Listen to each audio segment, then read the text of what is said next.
Tonight, we are winding the year down on Comic Book Canon.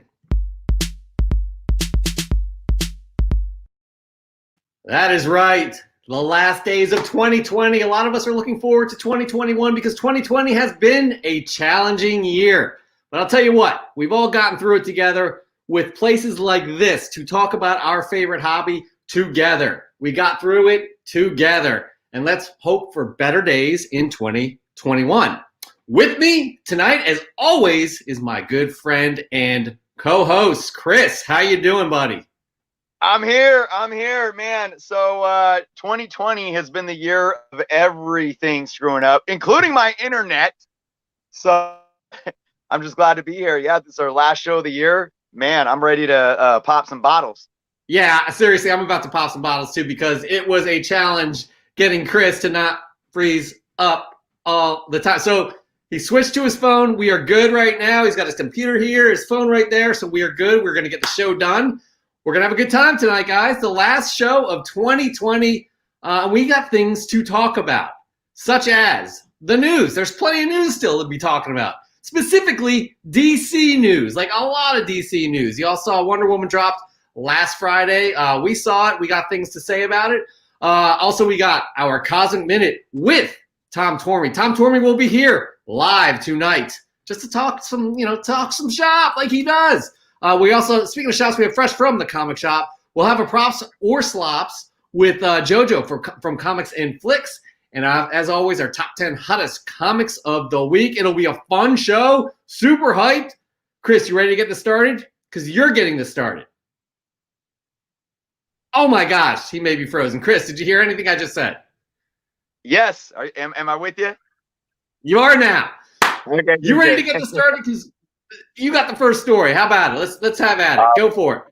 Let's dive into it, guys. And Wonder Woman goodness, huh? So, we got a lot to talk about Wonder Woman 84. But let's also talk about, like, right after the release of Wonder Woman 84, we got an announcement saying that Wonder Woman 3 is indeed greenlit. Green light, go. We are getting a Wonder Woman trilogy. Patty Jenkins will be writing and directing with, of course, Gal Gadot. Returning is our beloved Diana.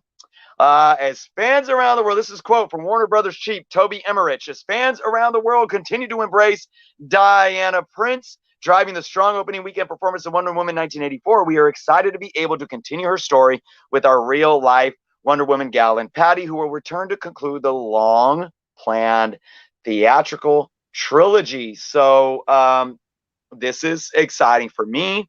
I know, my feelings towards it has a lot to do with how I feel about Wonder Woman 84. Obviously, we have two films now, but ultimately, I think this is due. It's like a no-brainer, a no question, regardless of what you thought of the second film. I think this needs to happen. I'm glad that they announced it so soon. I have a lot of I'll add more on this when I talk about Wonder Woman 84, but where I stood with that film and where I think Wonder Woman 3 is going to go, I'm very optimistic about Wonder Woman 3, and I can't wait to get more information on when they're going to begin, filming, casting, supporting cast, and so forth. Now, before we go any further here, we do have a little bit more Wonder Woman news. Chris and I are going to do a little mini review of what we thought about Wonder Woman 1984. So please leave in the comments about what you guys thought about Wonder Woman 1984, and we'll all talk about it together. How about that? All right. But there's a little other piece of nugget that that we still got to talk about with this Wonder Woman 1984, actually. Yeah, well, it was announced that Warner Brothers Warner Brothers actually forced Patty Jenkins to change the third act of the Wonder Woman film. Wonder Woman quoted discussing the situation. The original end of the movie. The first movie was also smaller, but the studio made me change it at the last minute. And so that's always been a little bit of a bummer. That's the one thing people talk about because I agreed. And I told the studio we didn't have time to do it, but it was what it was. I ended up loving it, but that was not the original ending of the movie. So, very interesting to hear this now coming out. I don't know if there's a motive or where this originally leaked from, or if somebody just asked, Patty Jenkins about it. and she just had to speak on it now because, you know, she's out promoting Wonder Woman 84, whatever the case may be. But very interesting stuff to hear for sure. Well, yeah, this will be a nice segue into our review, but it's pretty it tends to be when the studio meddles too much within a film, the film doesn't do too well. They don't allow the creators to create and execute on the vision that they have. So this is interesting to hear, this little nugget, because it's a nice kind of preamble before we get into the review. Because I'll tell you what, the most problem I had with this film was in the third act. So Chris, how about this? How about you take it away? You start your review, and then I'll give my 2 cents here. And we'd love to, again, hear from you guys to tell us what you thought of Wonder Woman 1984. So, Chris, go for it.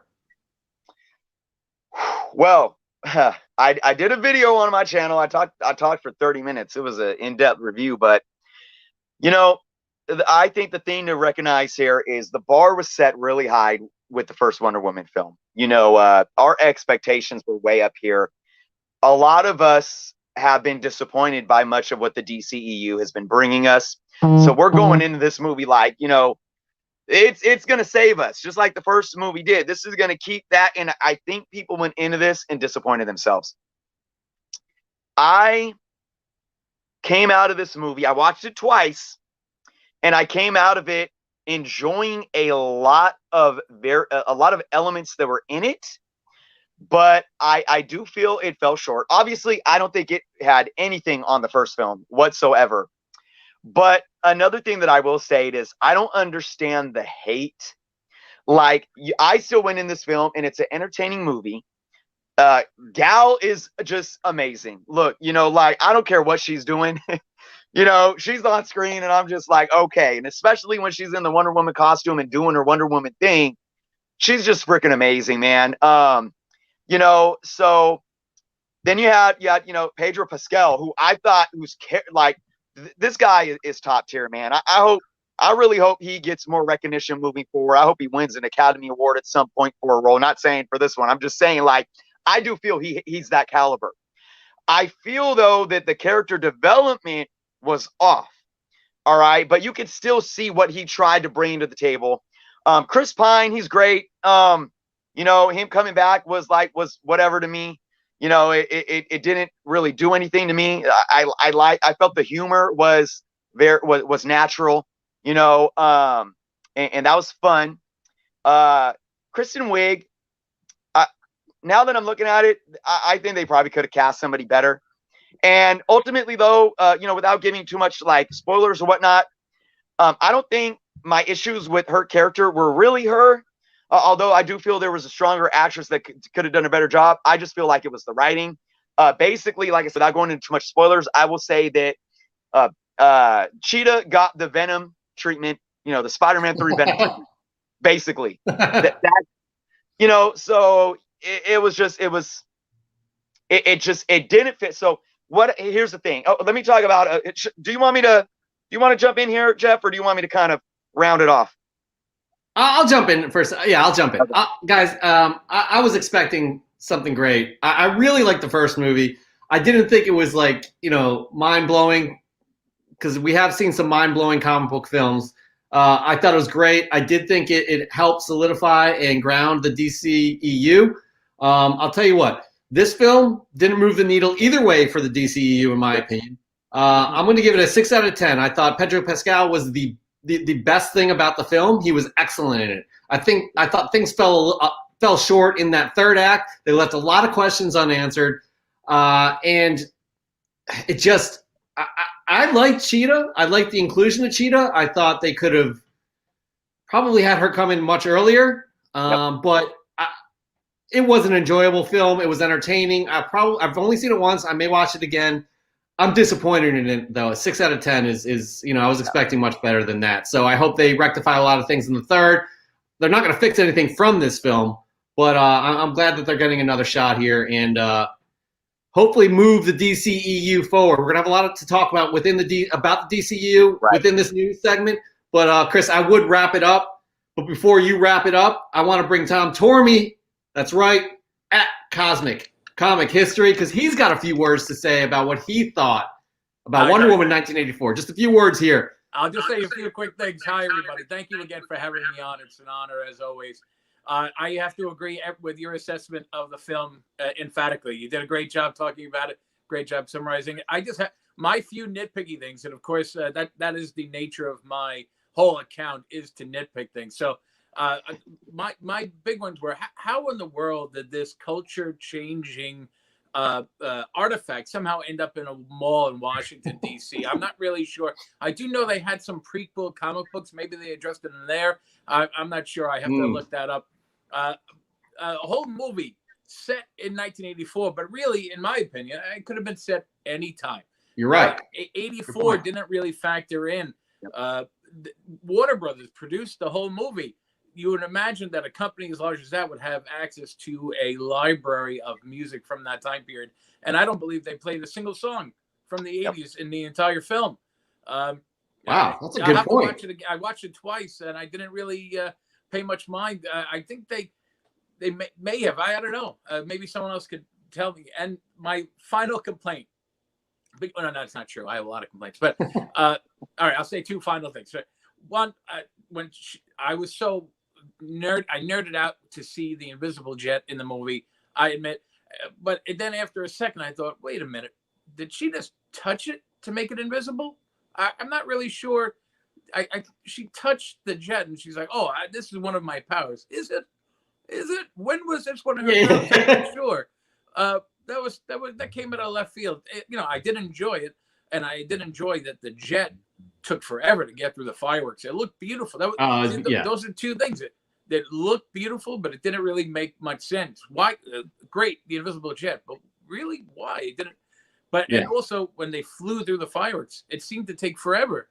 I mean, how many fireworks are going off? And the last thing they'll complain about. Last thing, I swear. You would think that you would have at least a Ronald Reagan stand-in for the president. Oh man, come on. I don't know who this. That's low-hanging fruit right there. Like, yeah, absolutely. Yeah, I mean, you nail it. You're in the 80s, and that's again, it could have been any time. I really don't think. Other than that montage of Chris Pine trying on different outfits, Steve Trevor, it could have been set in 94, 2004. It didn't really particularly matter. I would have liked to see more of an address given to where she has been, why she sat out World War II, why she sat out all these global events. I mean, I get that she was sad about Steve, but is that enough to stop you from getting involved with the Holocaust? I'm not sure. She had to get involved with World War I, no problem. World War II, they're fine. They don't need me. I don't know. All right, so we're all kind of in agreement here that there were a lot of it was a mess. A lot of it made no sense. Right. Entertaining, but again, Miguel Poole, he loved it. Miguel, great movie. Mm-hmm. Bishner, I liked it, but parts dragged a bit. It was a good movie in my book. Again, entertaining, pretty much how we think about it. Also, Bishner, I don't know. Cheetah looked better than expected. Could be better, but I had low expectations for her. I thought Cheetah looked great. I thought she looked great. I thought the movements, the action, she was really good. I thought Kristen Wiig was good. She was good in it. I thought it was. She did. Patty Jenkins did address on her, I think, Twitter that we're not quite done with the Cheetah character yet. Good. So I don't think that the Cheetah. And I watch everything with subtitles on because I really loud children. But as soon as Cheetah was on screen, the subtitle said Cheetah, but they never addressed her as Cheetah in the movie. And I didn't think she got enough screen time as Cheetah. I agree. 5 minutes. 5 minutes. 5 minutes. Yep. Oh wow. Chris Hargis, I tried to go in without high expectations, but it fell short of what I did expect. Still enjoyed it though. Pretty much there's a consensus here, throughout everybody here. Okay, so that's our little mini review. We're going to bring Tom in again after our next Cosmic Minute, which is a really good one. If you all grew up G.I. Joe fans, you're going to love this one. So, Tom, we'll be back in a few. We're going to get through this news here. How's that sound, Tom? Sounds great. All right, we'll see you soon. All right. Chris, any other final words for Wonder Woman 1984? Yeah, I was just gonna end off for one, for those that are hating, there's so much hate in this community. I just want to say, look, at the end of the day, it's just a movie. Let's remember that. We're not supposed to take it too seriously. But I think the biggest flaw in this was if you look at the writing And like you talked about Pedro Pascal's arc and what happened in the third act. And to Tom's point about it, I talked about this too. It's like they didn't know if they wanted to make it a period piece or not. They should have either made it a period piece, or it shouldn't even had anything to do with 1984. And because, it fell really short to correlate, and it seemed like throughout the movie, it was almost different tonage throughout different parts of the movies. And you said the third act fell short. I thought the third act was the best part of the film, but it fell short because it didn't relate to the first 2 hours of the film. So there was so much potential there, and they missed it. Ultimately, though, to what I was saying in the beginning, I think Wonder Woman 3, and there's already been hints that it's going to take from Patty that it's going to take place in modern time. I think they need that, because I think there was too much. Oh, how do we make this work within a time? Dude, just make it present time, get a good story, flesh out the characters. And that's why I'm very hopeful for Wonder Woman 3, because I think they're going to have much more solid ground to work on. Yeah, I mean, this shouldn't be the main goal, but if DC is DC, the DCEU is a thing, it needs to move forward, and these films have to help the DCEU move forward. Yep. It didn't have to really happen in here, but it was kind of a messy film. Yep. That's all we'll say here. Oh, Chris, you didn't give us your out of 10. What's the rating you give it? Honestly, I think I'd be like you, a 6 out of 10 or like a 3 out of 5 stars. But I originally, in my review, I gave it a 3.5.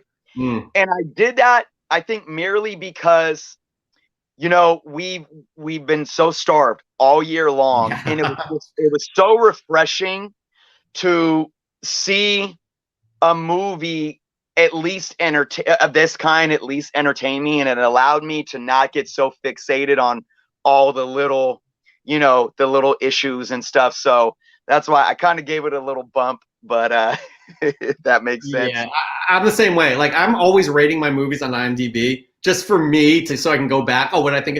And I did the same exact thing. And after thinking about it, because I gave it a 7 out of 10, after thinking about it, it was a 6 out of 10. I can't do that. So I did the same exact thing, but we were starving for a comic book movie. Anyways, moving on.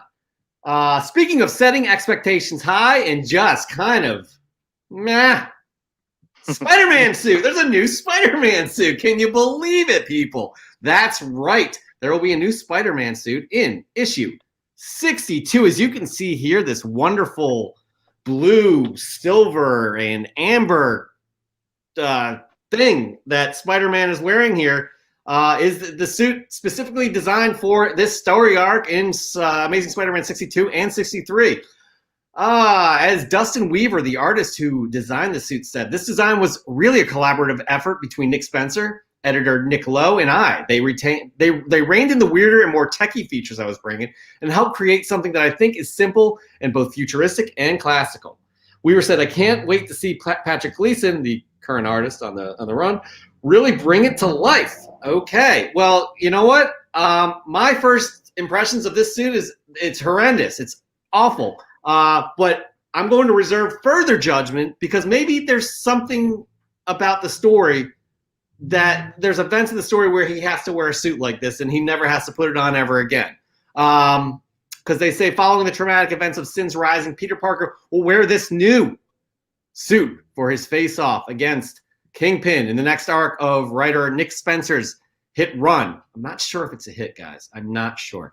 Discover the mystery behind this top secret costume when Amazing Spider-Man 61 and Amazing Spider-Man 62 swing into the shops this March. I believe it's 62 and 63, but hey, that's what the press release says. Chris, what are your thoughts on this new Spider-Man suit? Yeah, I mean, visually, it is what it is. It's like, what is this? I'm not going to judge it. Here's the thing again. People are flipping out. Oh, you're ruining my characters and all this. Look, Spider-Man has gone through so many different suits over the years. Remember in 98, he actually took on 3 new suits and 3 new names. I can't remember them off the top of my head. One was I think one was the Prophet or something it was, and it ran for a few issues. And then, he had the Iron Spider suit, which I think was more favorable than this one. And then, more recently, under Parker Industries, he had multiple suits too. He had the black one with the green neon glow, like night vision stuff. And you could change up a suit and go back to the original one. This isn't gonna last. This isn't gonna last. I'm sure whatever's going on ties into the story. So people just need to like chill out. You know, like I agree, it doesn't look very appealing, but look, maybe the story's good and maybe there's a reason behind it and why he's wearing it.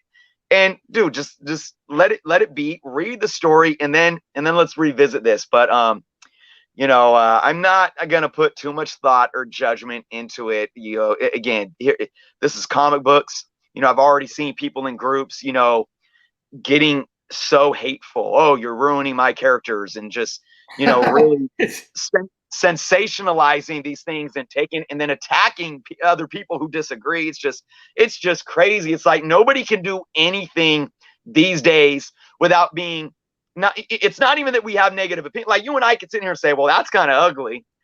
You know, we're not attacking people. We can't even do that anymore. It's just people just go for the attack. So for me, I'm not even paying it any mind until I read the story, because I have been reading Nick Spencer. I think he's been doing a decent job, but it's like I'm waiting for it to go somewhere. I'm waiting for something to happen.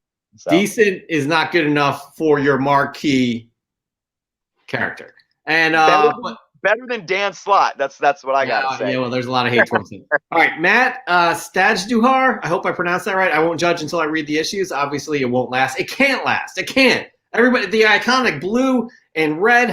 Come on, it's not going anywhere. This will not be his suit for the next 3 years. Let's absolutely say that. Dan De La Torre. The costume looks like those awful colors you see in video games that offer different color options. Yeah, it's really bad. But I like that. But again, let's not start spewing hate on these people that have created it. Let's read the issue and see what happens. Like, it's not going to be a mainstay because he's had 20 other different costumes. What we can definitely say is costume A is his red and blue. Costume B is the black, and that is amazing. I was really young when that first came into play, so I didn't know any better. I just thought it looked cool.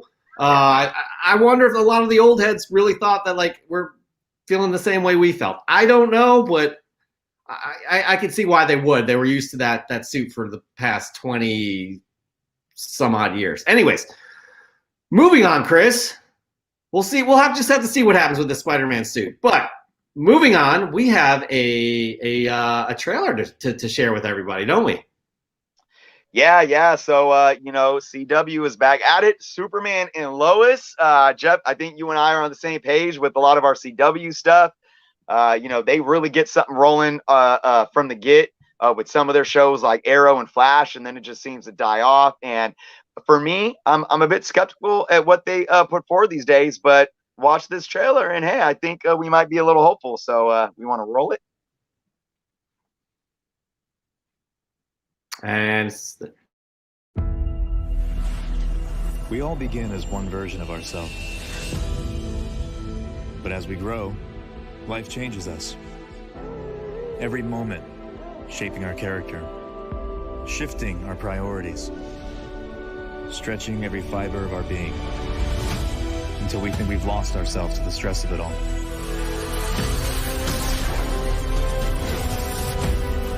But that's not true. Because under the torn fibers is a stronger person, forged like steel, with the courage to fight for those we love. And what we thought was lost can be found in family.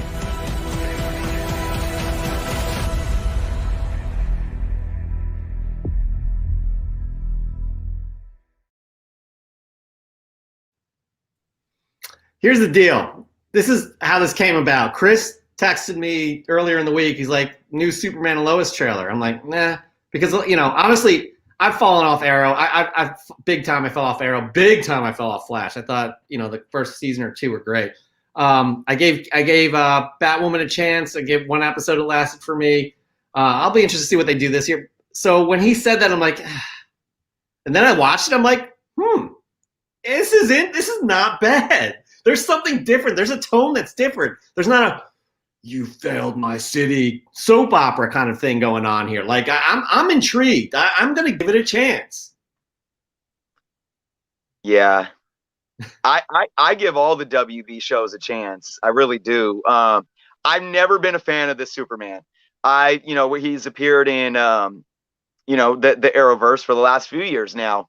And I've never, his look, his vibe, and I can't see it for some reason until, what was it? The Crisis, the last, so bad. I watched it. It was really bad. I felt his demeanor as Superman in that though was a little more believable. And then watching this trailer, you're right. It's like, okay, they set the tone different, but you know what we don't get in this trailer? We don't get any clips really. It's more of this CGI'd, intense thing that's like collage, but we're not seeing like, I don't know if any of that is actually from the show or what. And so the actual show may be completely different than the vibe of the trailer, but hey, look, it's another thing where, okay, I'm not disappointed by watching this. I'm not like, oh, this is garbage. So, I'll check it out. Bichner's got it right. They always come in hot, and then it turns into a soap opera. True. I mean, it's I don't know. Like Dan De La Torre, best Superman is Henry Cavill. Honestly, I have to say Christopher Reeves is my favorite. But you're right, Dan. It's not an easy role to fill at all. It's not an easy role. So again, I'll give it a chance. I don't know if it'll be on my regular watch list based off of what CW, their track record for me personally. And Chris, I'm sure you have the same feelings. But anyways, we'll see. Yeah. All right, that's coming actually, but it's coming next month. January 2021 is when, based off of this poster here, which is actually a nice looking poster too, I have to say. 2021, it looks too CW-ish. You're right, that poster. Anyways, so that reminds me of like a Vampire Diaries poster or something. Yeah, that's very, very CW. But all right, moving on. This is our last news topic of the year. Are we going to end it on a high note? Are we going to end it on a high note, Chris? I may need to get some Tylenol before we go into this one. Yeah, this is a lot to chew on here, people. This is a lot to chew on. All right, so it was just recently in an article in the New York Times on December 27th, which was, I guess, 3 days ago. There was an interview with DC Films president Walter Hamada. You may have recognized him in the DC fandom. He definitely was one of the talking heads. I guess he's like Kevin Feige, but he really wasn't kind of like the guy presenting everything there. So not really like Kevin Feige. But the studio, so the studio has some plans here, which we should hope, because what we've seen in the past, it's all over the place. Am I right, guys? It is all over the place. And I'm going to preface this again. Chris and I say this every time we talk about the DCEU. We want the DCEU to succeed. We want it to succeed. We want it to do well. It just hasn't. It has not been consistent. There's been a few of those movies that have hit, and it's a very low percentage in terms of hit versus bomb. So anyways, the studio's plan is to split its slate among theatrical projects and HBO Max projects. So what does that mean? Basically, the most expensive films, aka tentpoles, will be designed for theaters. They want to release 4 a year starting in 2022. So Chris, that sounds great, doesn't it? 4 tentpole films a year from DC Films. I'm on board. I'm on board so far. So far, we're on board. I mean, these are films like Wonder Woman, Black Adam, Aquaman, Flash. Those are the types of films. And from these films, guys, they want to have spin-offs here. Spin-offs that'll go onto HBO Max. They also want to have smaller films on HBO Max, such as Static and Batgirl, all within this world. So that's pretty good. Also, GCPD and Peacemaker are spin-offs that are greenlit already. But hold the horses here. This is where it gets a little confusing. Because Hamada said he wants to push the multiverse. Robert Pattinson's Caped Crusader doesn't exist in the DCEU, but he does exist in the DC film multiverse, as does Keaton, as does Ben Affleck. Okay? From the New York Times article, to make all the storylines work, DC Films will introduce movie audiences to a comics concept known as the multiverse, parallel worlds where different versions of the same character exist simultaneously. Coming up, for instance, Warner Brothers will have 2 different film sagas involving Batman, played by 2 different actors, running at the same time. Boiled down, it means that some characters, like Wonder Woman, will continue their adventures on Earth 1, while new incarnations, Robert Pattinson as the Batman, will populate Earth 2. The Flash, a film set for release in theaters 2022, will link the 2 universes and feature 2 Batmans, with Mr. Affleck returning as one and Michael Keaton returning as the other. Mr. Keaton played Batman in 89 and 92. Hamada said, I don't think anyone else has ever attempted this about the multiverse, but audiences are sophisticated enough to understand it. If we make good movies, they will go with it. I'm just confused reading that to you guys, and I consider myself a diehard comic book fan, okay? That is a hot mess. Chris, I want your thoughts. Well, and we want your thoughts too. Leave them in the comments. Yeah. We want your thoughts. I'm just going to say this. It doesn't end there, right? There's more. But from what we just got, the main thing that sticks out to me is his comment about, we're going to attempt to do this. It's something that no one's ever done before. And I'm just like, oh. There's a reason for that. Basically, what I think is happening here is, first off, they're repeating history. I think they're doing this. They're repeating history, and they're going to screw up in the same way, because what they're trying, they know what Marvel's been doing and what they're getting ready for. And they're like, okay, let's throw it all together and try to jump out in front and say, we did it first. This is exactly what happened with Justice League, right? But here's the thing. Exactly. Here's and Matt said it perfectly. Too much too soon. Why Justice League failed? Absolutely. Yeah, and let's you got it. You're gonna get to the Justice League part in just a minute here. Well, yeah. But here's the thing, and the argument can be made, but the audience is sophisticated enough, because look what Marvel is doing. Marvel is introducing the multiverse within Doctor Strange. Actually, probably Spider-Man 3 is going to introduce that before, or WandaVision is probably going to introduce that 2.5 weeks. Yes. WandaVision is going to introduce that, right? But here's the thing. They have a grounded universe already. So they can go out and explore these other multiverses and explain it that way, as opposed to being like, you know what? Ben Affleck will play Batman here. Pattinson will play him here. Keaton will be around here somewhere. No, it doesn't work like that. It doesn't. And DC, again, is taking for granted how hard this has been, right, for Marvel to execute, and execute it almost flawlessly. So they are taking this whole thing for granted. They're taking audiences for granted, and it's just the way they're explaining this, I'm concerned. I'm very concerned. And again, we want the DCEU to succeed. Yep. So here's where we end with this story. As for Snyder's Justice League, Hamada said it's a storytelling cul-de-sac, a street that leads nowhere. So they're putting this out there just to put it out there, and this doesn't live in the multi. Dude, what does that even? So what does that even mean? Because the Justice League was supposed to be the bridging of what has been the DCEU. So now you're saying it doesn't lead anywhere, it doesn't exist, even in the multiverse? But yet we have Gal Gadot as Wonder Woman coming back again. Ezra is still there as Flash. I do believe what's his name is still, I don't know if there's been talk about Aquaman too. So what are you saying? You're saying like it just never happened? Are you saying it never happened? But yet at the same time, you're saying that never happened. You're saying that like Nipple Batman happened and it's a part of this multiverse that nobody else has done before. I don't get it. It almost seems like DC writers never even read comics. No, I think they've read too many comics. They just need to know how to translate it to a big screen. That's the problem, because they're. Yep. I don't know what they're trying to do here, but oh my God, what an absolute train wreck! Like an absolute train wreck. Yeah. And look, we want the best to happen here. Maybe Chris and I and you guys most of you guys are completely wrong here. I don't know, but like from just hearing what they say, it doesn't make any sense whatsoever.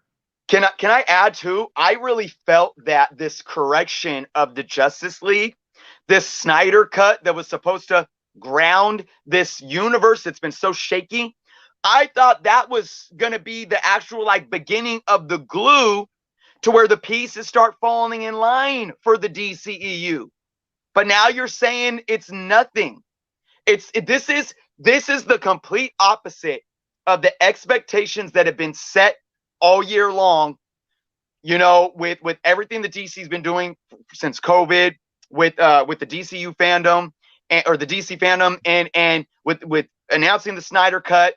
And you know, it's just, to me, it's the complete opposite of it's the complete opposite of everything that me and you talk about almost every show, about saying we want them to succeed. And look, we're seeing all these crumbs. We're not getting anything because of COVID, but they're putting all these crumbs together for once we get out of this, we're going to get there. And DC is finally going to be, you know, doing it right. And now it's like, throw it all away. Look, man, you want them to have that cornerstone of building, and you kind of felt that they were heading somewhere with the release of Wonder Woman, then Aquaman, right? Those were some positive things, right? Birds of Prey, I didn't like that. You know, Wonder Woman, we just said it was really kind of a nothing, you know, a nothing for the DCEU. So I don't know. I really don't know. I don't know. But honestly, that's our last news story of the year. It's a big question mark. So we'll have TBD on this one. But we have so many exciting things to look forward to in the coming year, starting with WandaVision. We got Falcon and the Winter Soldier. They're going to release, and I'm talking all Marvel here, of course. But guys, it's going to be an exciting time. An exciting time for sure. We need to just appreciate how lucky and grateful we are for people that like a Kevin Feige, that have it together, that know what they're doing and are leading the way. And it's not fan service. It's just excellent storytelling about our favorite heroes in the hobby that we love. So guys, it's coming. We're going to get through this COVID thing and we're going to be able to watch it all together.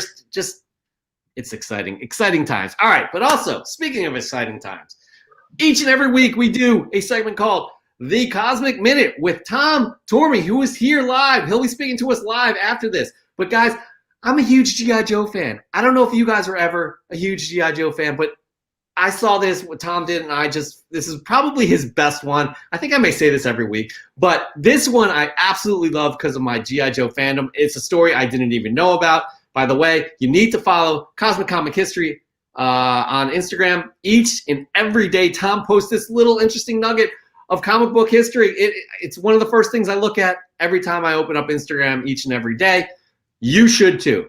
But here we go. We are going to just jump in and watch our last Cosmic Minute of the year on G.I. Joe and Rocky Balboa. Hello, everyone. I'm Tom from Cosmic Comic History, and this is your Cosmic Minute. And today we're talking about a G.I. Joe that never was. The late 80s action film genre was dominated by the likes of Arnold Schwarzenegger, Bruce Willis, and Sylvester Stallone. Stallone had amazing success with the Rambo and Rocky franchises. Stallone was so successful that Hasbro wanted to make Sly part of the G.I. Joe universe of action figures. The stage was set in the pages of Marvel's G.I. Joe Order of Battle Issue 2. The final page introduced Robert Balboa, aka Rocky, as a G.I. Joe. The back cover showed Rocky side by side with WWE icon Sergeant Slaughter. Drawn by Herb Temple, Rocky didn't quite look like Stallone due to licensing agreements having to be ironed out. Between Order of Battle 2 and 3, Hasbro found out that Sly had licensed his likeness to Coleco for a similar line of figures based on the Rambo film franchise. Hasbro canceled the deal, issued a retraction in Order of Battle 3, and removed Rocky from the collected edition. It's widely believed that the Rocky prototype went on to become the Big Boa action figure. Get it? Balboa, Big Boa. Anyway, I'm still Tom from Cosmic Comic History, and that was your Cosmic Minute. Until next week, be well and stay safe. Seriously, one of my favorite Cosmic Comic episode, or Cosmic Minute episodes that Tom has done for us, because I'm a huge G.I. Joe fan. But guys, let's bring the man in himself. Thomas Tormey, how are you, buddy? I'm great. Thank you very much. I'm really glad you enjoyed that one. That was definitely a throwback to my childhood, you know. Me too. That's why it really hit a nerve, because again, I didn't know about that story, but you remembered this. Yeah. I my brother had bought me that issue, G.I. Joe Order of Battle #2, and I just remember. I wish I could remember where I was, but I certainly remember that feeling of turning to that page and just going crazy. I couldn't believe that Rocky was going to be a G.I. Joe. You know, we had Sergeant Slaughter already. And I thought, you know, this is another great example of a real world person coming into the G.I. Joe books. And I just got so excited. And then issue 3 comes out and you see that retraction. And it was just devastating at the time. I little did I know all that behind the scenes antics that kind of led to that decision. But it encouraged me as I got older, of course, to dig a little deeper and find out what in the heck had happened to Rocky, you know, why he didn't make it onto the Joe Task Force. And it's pretty, I thought it was a pretty interesting story. And I hope you guys enjoyed it. We definitely enjoyed it. We've also enjoyed every one that you've produced this past, I don't know how long, 33 episodes. You've probably been doing them for 20, I don't know, 15, 20. I appreciate the opportunity. You know, it's been a weird year, you know, so this was a great opportunity. I appreciate it. And thank you guys for allowing me to be a part of the program every week. It means a lot. No, definitely. I mean, we are honored to have you. And again, we can't wait to see what we got coming up this coming year. You'll be back again next week, which will be our next show will be Friday the 8th, our first of the year. But Tom, again, we can't thank you enough, for just being part of the show. In my opinion, Cosmic Minute brings so much to comic book canon. Be sure also, you got a fan here. I wake up, make my coffee, then look for it on Instagram. Always awesome. Then I get my baby up. See, thank you. I appreciate that. His priorities are the cosmic comic history, and then his baby. Yeah, screw the kid. I can't do it. Priorities. I love it. But yeah, again, you guys all need to be following at Cosmic Comic History on Instagram. You will not be disappointed in everything. A lot of the times they're pretty humorous too. Actually, where did you get the idea to do this? Before we let you go, you got to answer that. Where did you get the idea to do this? You know, I'd like to think I'm a pretty social person, but, you know, prior to the pandemic, I enjoyed going to parties. And, you know, someone would say, well, first of all, my that is my background. My background is in history. I wrote my thesis on Superman comic books. I enjoy comic books. I always have. But I've always, as I got older, I like to go a little behind the scenes and figure out how the comics were made. And, you know, I like to know, you know, as again, like I said, a history teacher, information is important. And you always want to dig deeper and find out the facts and the details that went on behind the scenes. So I would go to these events, I'd go to these social events, and I'd find myself talking about how the Wizard of Oz was a great metaphor for capitalism, and people would just stare at me slack-jawed. And I said, you know what, this is not the audience. This is not the audience. And I said, you know what, let me see if I could find like-minded people that share my love of just the nerdiness, the geekiness of the comics and comic culture and movies and cartoons. And I started producing them about 2 years ago, and just I try to keep it going on a daily basis. I think I've only missed a few days for whatever issue, whether it's burnout or probably a familial kind of issue I had, but I try to do it on a daily basis. And since I've been home, sometimes even twice a day when I get the ball rolling. But I'm glad people are enjoying it. I think I'm close to 4,000 people on both TikTok and Instagram. So I'm you know, not I always say teaching has ruined me because it's made me so obsessed with numbers. But I've been hearing someone say this online. They said, you know, if 30 people in the room, 1,000 may not seem like a lot, but if 30 people in the room listening to you, that's a great amount. And I try to keep to that logic. Yeah. I'm not looking to gain. I'm just looking to entertain. And if you're having a fun time, if you're enjoying what I'm putting out, then a mission accomplished from me. That's all that matters. Hey, I'll tell you what, I don't want you ever stopping because it brings joy to my day every day. And again, really, Chris and I can't thank you enough for being part of the show each and every week. And we look forward to 2021 with you. I appreciate that very much, guys. Thank you again. Thanks, Chris. Thanks, Jeff. And thank you, everybody, for watching. I hope you're enjoying it as well. Absolutely. All right. Thanks again, Tom. Wow. All right. Can't believe that's the last Cosmic Comic History of 2020. But you know what's funny? Bishner got in trouble. My wife heard that and gave me a look that he prioritizes Cosmic Comic History over his baby. All good, though. All good. All right. Well, moving on. This is our newest segment that we do each and every week in the show. It's become a favorite for all of you as well, and we are happy to see that. That's right.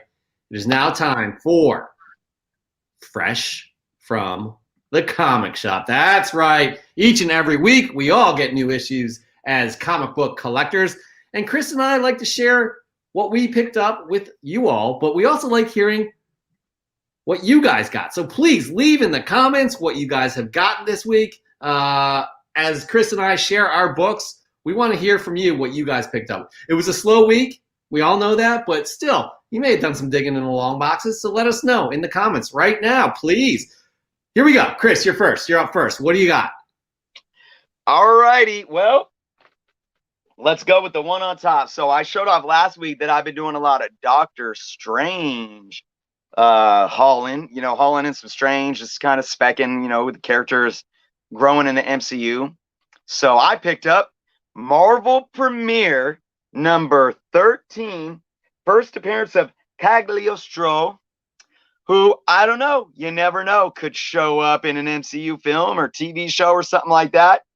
And guys, this book was only $5, and it's a beautiful book. It's a fine plus book. I haven't given it a press yet, but when I do, it'll look even better. But yeah, so nice 20 center Doctor Strange magic.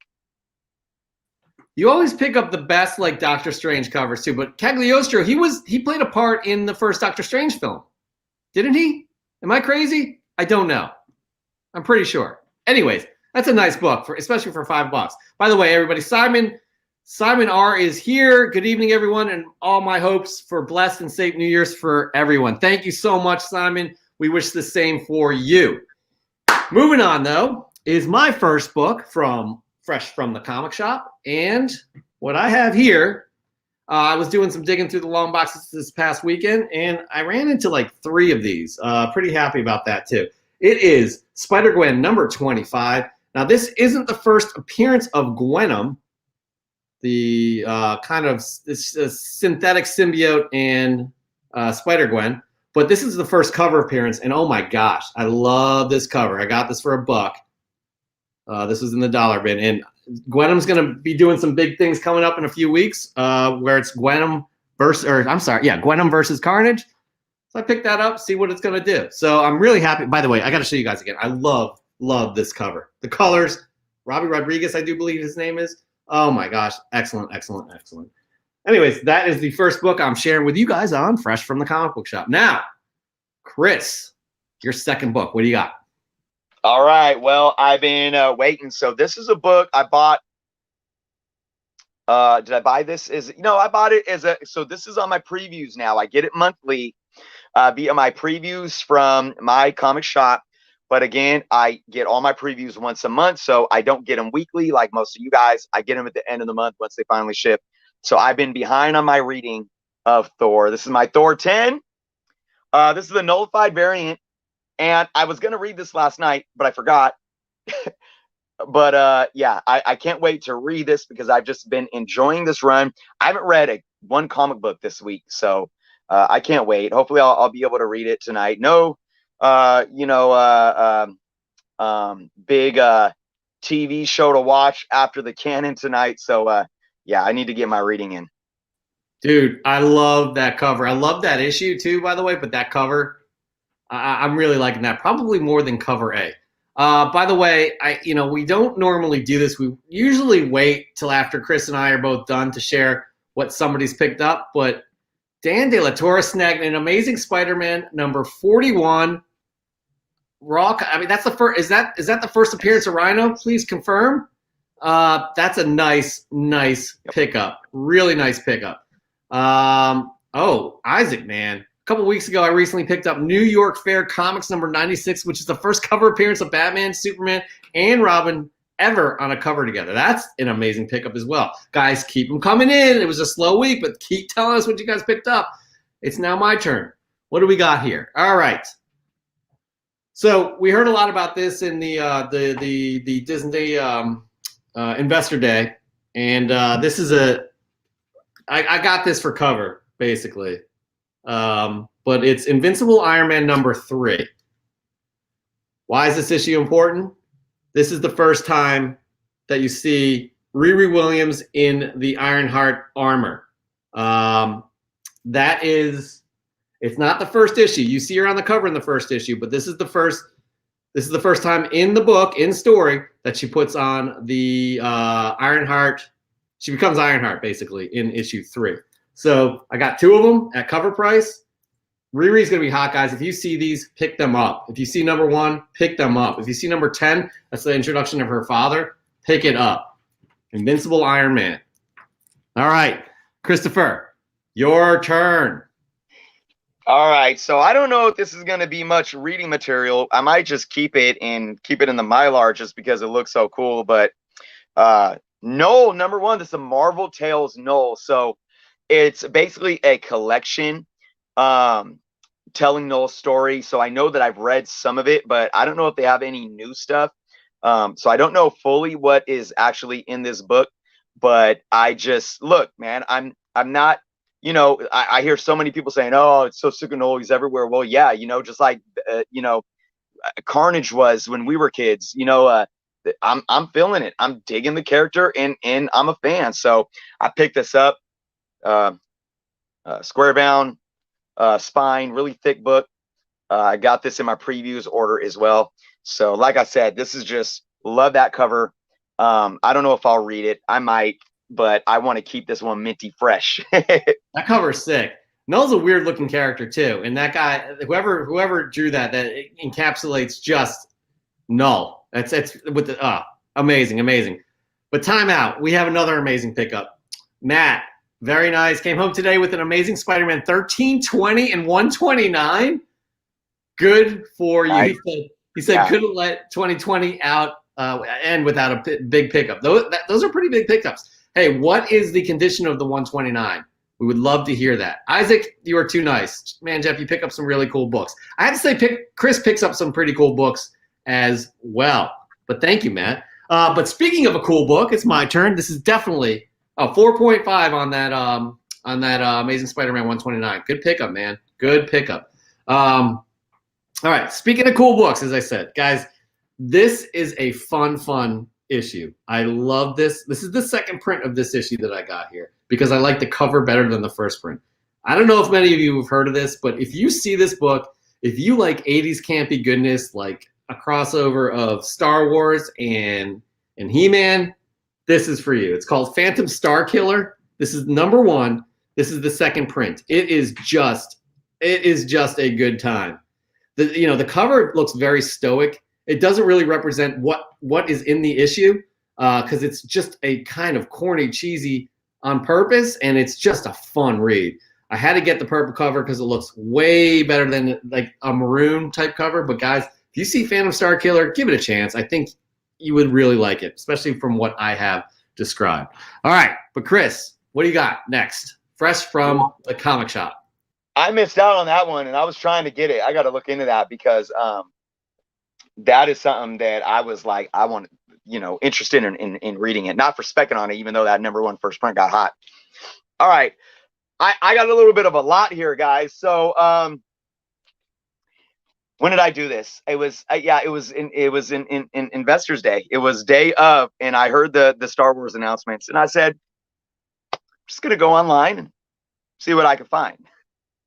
And I found some X-Wing Rogue Squadron books for really dirt cheap. No number 1, but we got number 3. We got number 7, really cool cover. We got number 8. We got number 13.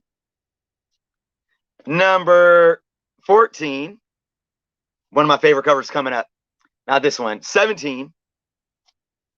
Here we go. This is number 22. Beautiful. Look at that cover, man. Oh, that's just wow. And in number 35. So I was really happy to find these books for just $2-3 each. Dude, those are good pickups because you never know what's going to hit. You never know what the first appearance of they're pulling from so many sources with all of these shows. You never know. So if you got them for cheap, like that's a good bet. Also, those covers are fantastic. It's Star Wars, guys. Star Wars is probably the hottest property right now in comic books. Would you say? I would. I just did. Yeah, I love it. I'm not even going to reply. You said it. By the way, Dan, Chris is going to need an upstairs den to store all his comics. It's true. All right, guys. This one was the biggest issue of the week, and it was kind of hard to get for a lot of people, and I was very lucky that my local comic shop hooked me up.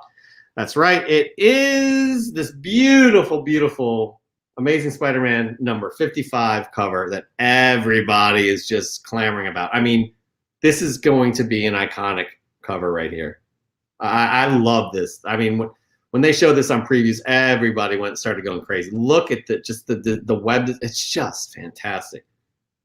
An excellent, excellent, excellent cover, and that's why everybody's going crazy. I'm not going to agree with Chris on the run being that good, but the covers, I think we can all agree how amazing this cover is. All right, Chris, what do you got? This is your last book, I think, for this week. Yeah, and I'm still waiting on. I'm so backlogged with my subscriptions, my mail subscriptions from Marvel that's handled by Midtown. But if you ordered it, you should be good, right? Yeah. It's you pay for the 12 months, and they should come every month. Twice a month for that. They just get so big. I will go weeks, sometimes a couple months without receiving an issue. So it pisses me off. But going back, be sure I went to 3 shops today to try and find that. Did you find it? Because I was at a couple shops this week or today. One shop was selling it bagged and boarded for $10, which was just insane. And I'm just feeling very lucky I got it. Anyways, moving on. Chris, final issue. All right, guys, my final issue. It's one book, and I got 3 copies. Actually got more, but some of them are still in the mail. So this is a book. We're actually going to be talking about this book in the top 10 because it hit the top 10. So I won't go into too much detail on the book. I'll leave that for the top 10. So I'll leave you guys kind of in suspense if you don't know much about the book. But this is Avengers West Coast number 32. So I already had 1 copy of this book, and then I went and got 3 really high grade. I got 1 trade and 2 newsstands. And, this is 90s newsstands. So, that's where newsstands can start becoming a little something there. But this is a hot spec book right now. As you can see, Immortus. Something's going on in there with Immortus. But like I said, I won't say too much about this until I talk about it during our top 10.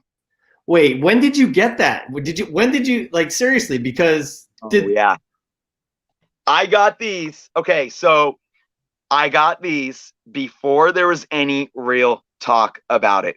So I paid $2.40 each. Did you know what was in it? Because we'll talk about what's in it later. Yeah. But you did. Yeah. Yes. It was after the trailer.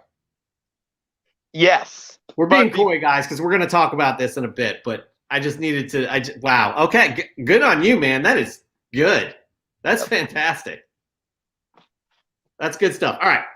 Moving on to my last book of the week. That is right. It is a Star Wars book, guys. And sometimes, I'm getting lucky with Star Wars books. I got this today, actually. And it was in the same shop that I got. It was the same franchise that I got Kanan, The Last Padawan number 6 for $2.50. And that book is going for well over $100. So I found it in a bin today. It was $8. But for what it's going for now, it's a third of what it's going for now. It's The Rise of Kylo Ren, number 3. It's the first appearance of Avar Kriss, right? This is what everybody's saying is the first appearance. Avar Kriss is a new character in the High Republic that we'll be seeing, I believe, next week is when that new series comes out. She's a major character. She's seen in a holocron, I do believe. So this book is going bonkers. She barely, I think she has maybe a couple bubbles where she speaks. But again, first appearance of Avar Kriss. Rise of Kylo Ren, $8. I literally just got it today, as you can see right here. Very happy with this pickup. Very happy with this pickup. Again, pick up all Star Wars that you can. What else? Do we have anything else for anybody in the here? No way. B. Schnur. I ordered a Warlock Infinity War #1. 18 more, and I might catch up to Chris. I think you need more than 18. Isn't that correct, Chris? Maybe. I don't even know. You stop counting. He's got a whole long box full of them. We'll see.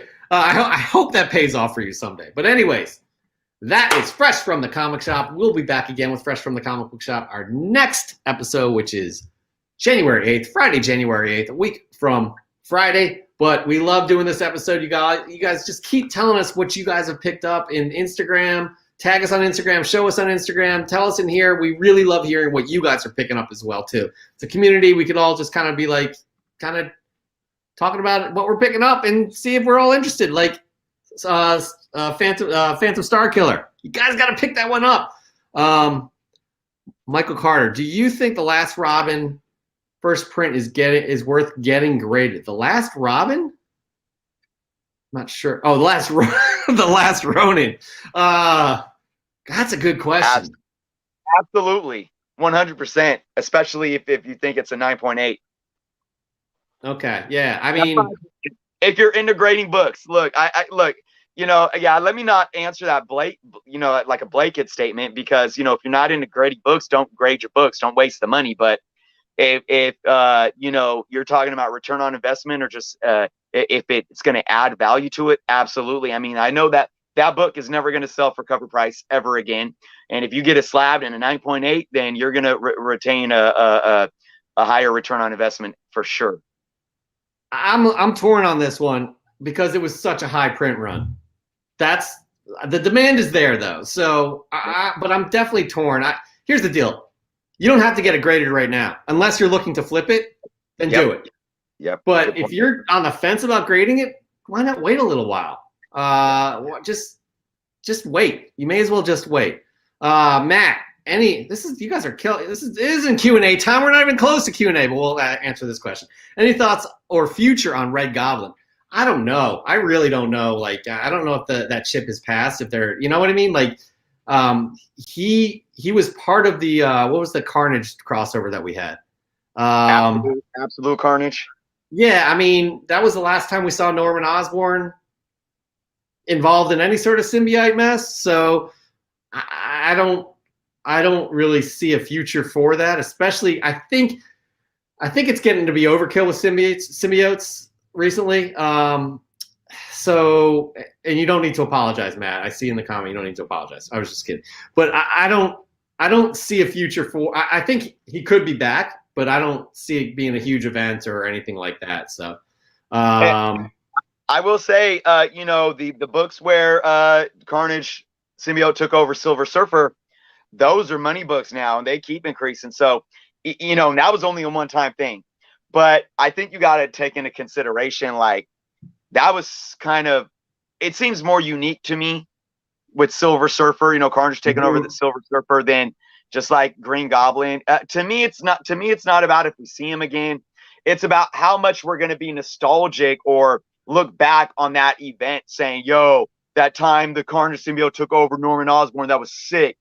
I don't know if that's really gonna hold much like the Silver Surfer one has. I agree. And again, this is a very ambiguous question. Any thoughts or future on Red Goblin?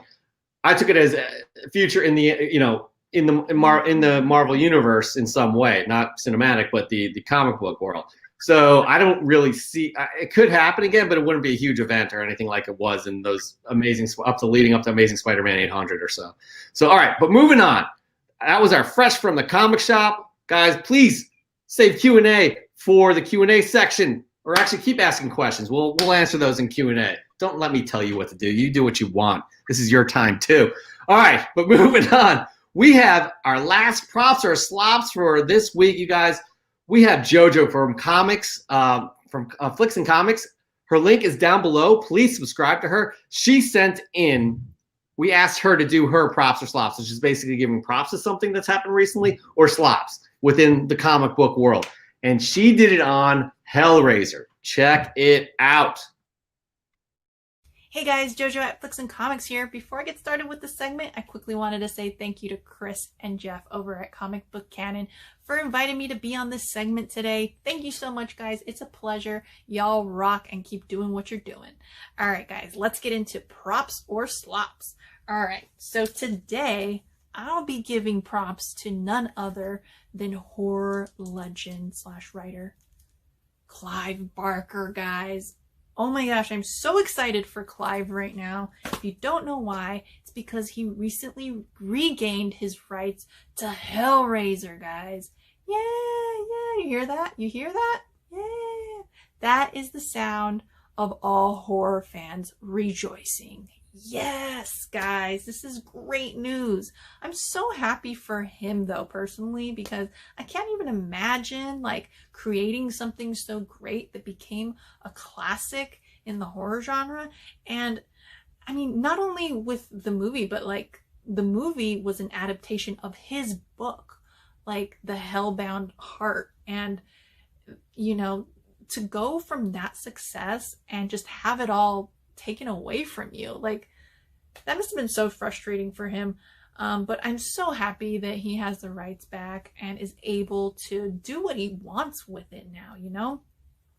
And not only am I happy for him, but I'm also happy to know what's in store for the future of the franchise, guys. Like, that is so exciting. I know right now, at HBO, there is a series, a Hellraiser series in production. And there's some great names attached already. I mean, Clive Barker already signed on as executive producer. So that's a big plus, guys. Just to know that he signed off and will have a creative hand in it is so relieving. And on top of that, we have director David Gordon Green, who also directed Halloween, the current series that's happening now, which is a reboot / sequel to the original, the 2018 version. He was the one that directed that and is also directing Halloween Kills right now. But yeah, they got him as a director for this, so that's great. I loved the current Halloween. They also got Michael Dougherty, who wrote Trick or Treat. So yeah, great talent all around with this project. I'm so stoked. It's just gonna be freaking awesome. And it's HBO, guys. Come on, it's HBO. That's great. I know that there is also a Hellraiser movie that is in pre-production, I believe.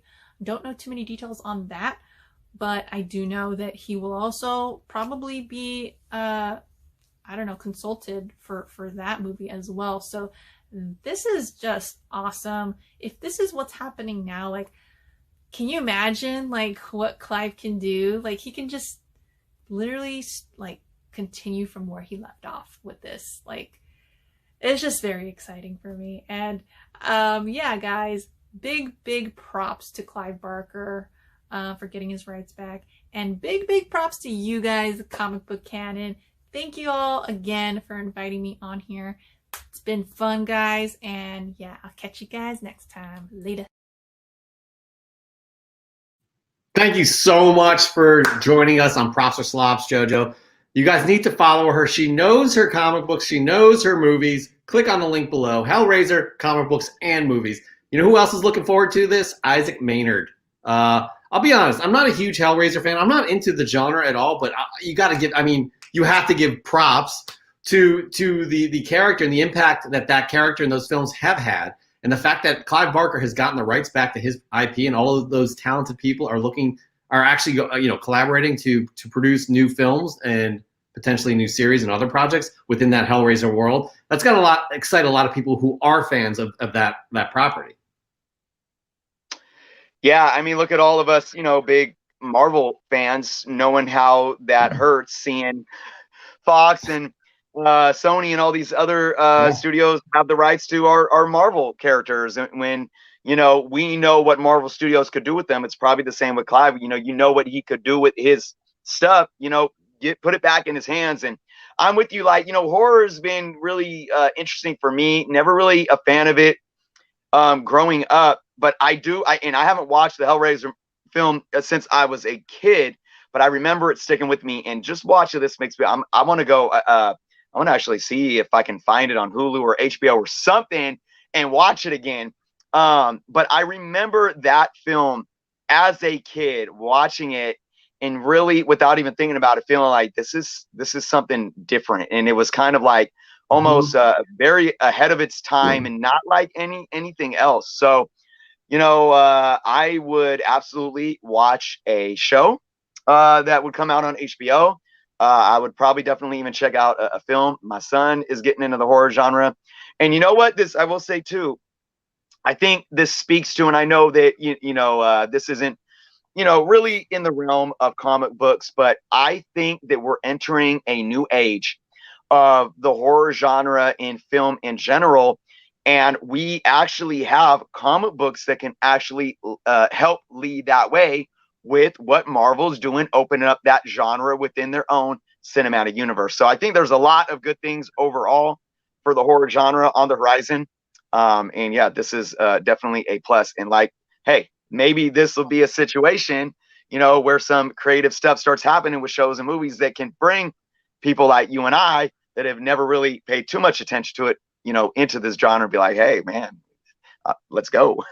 No, definitely. I mean, you know, a character like Pinhead is up there with Freddy and Jason and all those other kind of great 80s horror icon, characters. So this is exciting stuff. And again, JoJo from Flicks and Comics, thank you so much for joining us. You guys need to follow her. The link is below, directly below the description. Please, please follow her. She knows her stuff. All right, moving on. It is one of our favorites. We say this about every segment.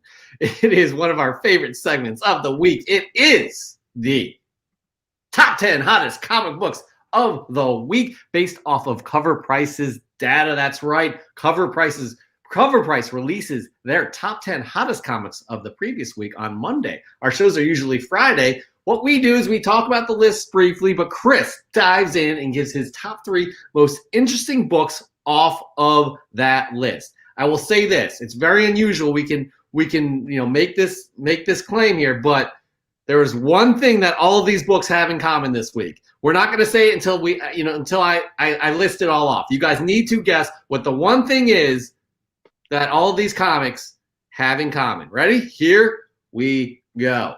At number 10 is Moon Knight. Number 1, the first ongoing series of Moon Knight, and with the Disney Plus series coming, you know it's only going to get hotter. Darth Vader, number 3, is in at number 9. This is the first appearance of Dr. Aphra. This is a hot book, too. Everybody's anticipating she's going to show up at some point in any of these series that they just announced. Number 8 is Invincible Iron Man. Number 1, I was just talking about this issue. This is the first cover appearance of Riri Williams as Ironheart, but it's not in story. It's not the first time she dons the armor. That is issue number 3. Keep that in mind. Number 7 is Avengers number 62, the first M'Baku. We saw M'Baku in Black Panther film. Number 6 is Daredevil number 25 for the 4th week in a row. This thing is not going anywhere. At number 5 is Amazing Spider-Man 300. We all know what's up with that. Number 4, Star Wars number 42, the first Boba Fett in an ongoing comic. Guys, tell us in the comment section what is the common theme among these top 10 here. At number 3 is West Coast Avengers number 62, first full appearance of the modern incarnation of the Timekeepers. Chris has 4 copies of this issue. I have 1. Number 2 is Star Wars number 2. And at number 1 is Fantastic Four 353, first appearance of M. Mobius. All right, guys, what is the common thread? What is the common theme that we see in here? Has anybody answered? Yeah, Isaac's got it. Isaac has got it. Let me guess. Every book about top 10 list is Marvel. You got it. Isaac is the big winner. We don't have a prize, but we should. All right, Chris. So we just went over the top 10 there. Matt's got a good point. They're all comic books too, but I think Isaac kind of went a little bit more granular than that. And Michael, a good point, Michael. Disney has the rights to all of them. Good point, guys. Wow, blowing my mind here. All right, here we go. Chris, there are 3 books on this list that you find most interesting. Tell us what they are and why. All right, guys. Well, big shout out to Daredevil number 25 because I didn't think it lasts this long. So I just got to give kudos, man. People are really buying into that book. But all right, guys, I got 3 books to talk about. Number 3, I told you we'd be talking about this book. All right. So basically, guys, I did a video too about the Timekeepers and their first appearance. They have 2 first appearances in the Thor books in the Bronze Age. They have appearance. I forget their names. They're called the Time.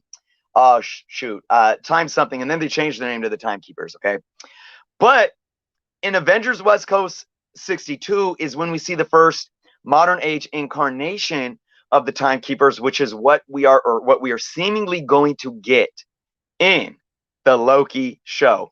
So that's why this book was really big and shot up. Now, very interesting thing about this book is because nobody went with well, I don't want to say nobody because people are probably specking on all these books, but we didn't see any of the Thor books. We didn't see the Bronze Age first appearances up here. We saw this one. Why? Well, maybe because this was really a book that didn't have much spec value at all. You could easily find this in the back issue bin for a couple of dollars, maybe even in, the 50 cent or dollar bins. But, it's hit. It had a 166% increase with a high sale of $25. So, like I said, I got 3 copies here that totaled about $7 in what 40 cents or whatnot. So again, this is another one I always say, guys, when you're digging the back issues, Jeff showed off a couple that he's got just digging through back issues where your LCSs or wherever you're finding, they might not adjust the price or whatnot. You could still go hit up your stores, go through the back issues, see what they have, see if you can find these books for a few bucks, because high grades for $2.40 each. High grade sold raw $25 this week. We'll see if that trend continues and if it might get even more hot next week. I think this is a book for a modern book that can hold some value. Obviously I think Loki's going to be a success. So I think that's really going to help this character or these characters, hold a threshold. Will it stay at 25 over the next coming weeks? It might dip down. It might get hotter. But I like to say this. I don't think that you'll ever be able to find high grades for $2.40 again. That's for sure. This book will dip down, but then the series is going to come out and it's going to go right back up because they were prominent in that trailer. They were absolutely prominent. So guys, if you, again, what Chris said, just go digging in those. If you have the patience and the time, go for it. But yeah, anyways, moving on to our second book, or your second book, Chris, that you find most interesting on this top 10 list. What do you got? All right. So I don't have this book, and this book is one that I've honestly been looking for because I'm telling you guys, I call this before anyone. I'm going to try to take credit for it.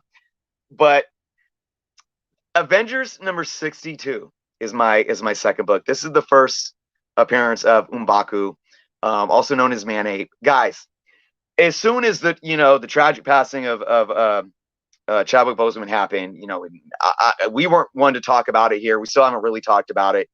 And we kept the distance from it out of respect for the man. But right off the back, it was, Shuri's going to take over as the Black Panther. Shuri. We had how many weeks with Shuri books of popping up on the top 10s? And I'm thinking in the back of my head, although I think that's going to happen, I'm saying M'Baku. I said it the whole time. I'm like, this is what's going to happen. The throne is going to be passed down to Shuri, but she's going to be like, I'm not ready. And something's going to happen where M'Baku can take the throne, and I think he's going to take Shuri's hand, and they're going to sit on the throne as king and queen. and M'Baku is going to be the Black Panther, while then they both can be the Black Panther as well. And there was speculation that came out that said Black Panther 2 might have not one, but two individuals donning the mantle of the Black Panther. So, like I said, I've been watching this book and I never pulled the trigger, and I'm kind of beating myself up now because it's definitely gotten hot. 149% increase this week with a high CGC 9.2 for $425. So I made an offer on one last night that was declined, and I bid on one 2 days ago. That was a graded 7.5, but it went above what I was willing to pay. So we'll see. We'll see if I get my hands on one. Yeah. And Isaac brings up a good point. Can we all agree that no one can replace Chadwick Boseman's performance as the Black Panther? Yep, 100%. I have faith that they're going to. Black Panther 2 is going to be a tribute to Chadwick within like the context of the Marvel Universe. I think they're going to do a great job. And it's going to be a huge success for many reasons. All right, moving on, though. Your final book of 2020 during this top 10 hottest comic books of this week, this last week of 2020. Chris, what do you got? Wow. Well, you know, in the year of no marvelous year of 2020, we are moving into 2021 with such steam when it comes to Marvel stuff. Wish we could say the same about DC. And that's, you know, you look at this top 10 list and you can clearly see that with Star Wars and Marvel, the MCU. But number one on my pick is number one on this list, guys, and that's Fantastic Four 353. And this is another Loki spec, guys. And look, it's another modern book. It's another not just like 1991 book that has hit number one, guys. And this is the first appearance of M. Mobius. Now, we were specking a little bit on who Owens Wilson's character could be. There was a couple of time variant individuals that he may play, but if you turn the subtitles on, Mobius M. Mobius is what appeared. Now, this may be Marvel doing that because they don't want to give something away. You never know, but it's safe to say that his character could absolutely be M. Mobius. So this book had 195% increase in sales and a high raw of $50, guys. And the thing that I want to stress on this is people always, not always, but oftentimes people say, oh, 90s books are worthless. And, you know, and again, this is another book, guys, that you could easily find in the back issue bins for a few bucks. Now, not going to happen, you know, unless, like I said, you're on the hunt and nobody's updating it. But, you know, when you look at what people are willing to pay for this book, it's much more than that now. High sale of $50. And again, this is another one that, of course, you know, everyone's sitting on this hype right now. I don't think that $50 mark is going to hold. But then we can get the show and love it so much. And then we see even more demand for this book. This is a very, very interesting one. I like Owen Wilson. I don't think we've ever seen him in this type of role. First time in a superhero genre film, I'm gonna assume, and let's see what he can do, man. Because if he does something that we're like, wow, man, that was, you know, I mean, I don't know about you, Jeff, but you see Owen Wilson is just, I mean, you know, besides what he did with Cars, you know, Lightning McQueen, I mean, that's classic. But as an actor, I look at him and it's like, I don't, you know, he's funny guys in funny films, but can he really take the role of a comic book character and do something to where we are like specking on this book long term, years from now? I don't know. I don't know. Depends what his contract is. None of us really know that, but like he started out in indie films, right? And he's played wacky characters before. He started to get into the formulaic like Wedding Crashers and those types of films with Vince Vaughn. But you know, this is a wacky character. Like Walter Simonson, who was the artist and writer on this Fantastic Four run, he has some wacky kind of like out there runs, right? Beta Ray Bill is another one that was just kind of out there. It wasn't kind of wacky, but I think it's going to hit the same tone. I definitely think he's playing M. Mobius or Mobius M. Mobius or whatever, however you pronounce it. I definitely think that's the character he is playing. And I think it's going to hit that tone that we saw in this specific issue. I do have this issue. I read the run. I love it. But how long his character lasts, who knows? I mean, but from what we see in the trailer, the tone is just out there and fun and just kind of ridiculous and crazy. And I think he will fit that mold very well as you know, kind of a, I don't know if he's who knows if he's co-starring, who knows what, but hopefully we see this thing continue and he's going to be in it for the long haul. Yeah, I hear you. And like I said, man, I was out of everything. I was more impressed with the Loki trailer than anything, and it's really got me I want this show. Yeah, man. I can't. When does that come out? I can't. We need to have a little cheat sheet for us during each of our comic book canon shows, just to know when these shows come out. I only got two that, off the top of my head that I know. That's WandaVision on the 15th, and then Falcon and the Winter Soldier in March. And then this will be in May. In May, okay, there you go. Michael Card, he was amazing. You know what? I think it's actually June, because May is the release of Black Widow, and then I think this was June, but yeah, it's after Falcon and Winter Soldier. Yeah. Anyways, he was amazing in Zoolander. He was actually, Zoolander's a pretty good movie. Definitely, it's a good movie. All right. Anyways, that is our top 10 hottest comic books of the week. That wraps up the hottest books of each week of 2020. For the 33 episodes we've been doing this, we will be back again next week, which is next Friday the 8th, talking about a brand new list. Will Daredevil 25 be on there, Chris? Will it be on there?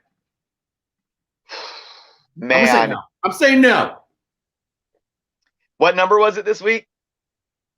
What number was it? It was number 6. It's been anywhere between 3 and 6, I feel like. It may have been higher last week. I'm going to say no. I'm going to say it's not going to show up on the weekly top 10, but I'm going to say it's going to be a daily mover at least 1 or 2 days during the week. I agree with that, because they just released the cover for Daredevil 28, and Elektra is on the cover as Daredevil. So this can't last forever, guys. This can't, it's not going to, but anyways, quite interesting. Anyways, so this, again, is our last show of the year. We really appreciate all the support you have given Chris and I. We started this thing in, what was it, March of this year, Chris? I don't even know. I think it was May. I think it was like the first week of May where we did our first show. May. And we've just been, honestly, we've needed this. Personally, both of us have needed this personally, and it's such a great release to be able to spend time with you all on a Friday night, even though tonight's Wednesday. But again, we can't thank you guys enough. We can't thank people like Tom Tormey enough for being part of this show. We like to expand this thing. So we're going to try and do bigger things in the coming year once things lift a little bit. Maybe we'll get a get together going. Who knows? But we really are very appreciative of you guys spending time each and every week, hanging out with us, talking comic books, and loving talking about the comic books just as much as we do. That's a cue for Chris to say some nice words too. All right, man. You're just doing so well there. I agree. And I've talked about it. I've said a lot of this. And how, it's not just about me and you, Jeff. It's about them too. They're as much as part of this as we are. It's about building community. I was just doing my pre-show, on my channel earlier today, and when I'm backstage beforehand, and I pop over to the chat and I see these guys chatting it up, and I start thinking in my head, it's like, these people probably never met in person. They probably live on, different coasts or maybe even in different countries, and we're helping facilitate, bring these people together and to be able to hang out and talk and just, forget the world around us. And it's just an amazing thing. It means so much more than I think what we feel this is on the surface level, and like Jeff said, we appreciate all of you guys day in and day out. I talk about my channel and how much it's really a full-time job, and I appreciate the support that I get over there. And it adds so much more to come over here and do this every week. But ironically, it almost alleviates the stress of everything else I may be doing on my channel or even in my daily job or whatever it is. So, you know, it's like the work, you reap what you sow, the effort that we put in, you know, for each other, for you guys give us that energy back. We give that energy back to us. And it's an amazing thing. We can truly appreciate the fact that we were able to do this during such a crazy time and crazy year. And I think Jeff and I probably both agree. We're probably not coming out of COVID anytime real soon. We still got a bit of a stretch, but I do feel there's light at the end of the tunnel. So we're going to still be here for you guys and with you guys.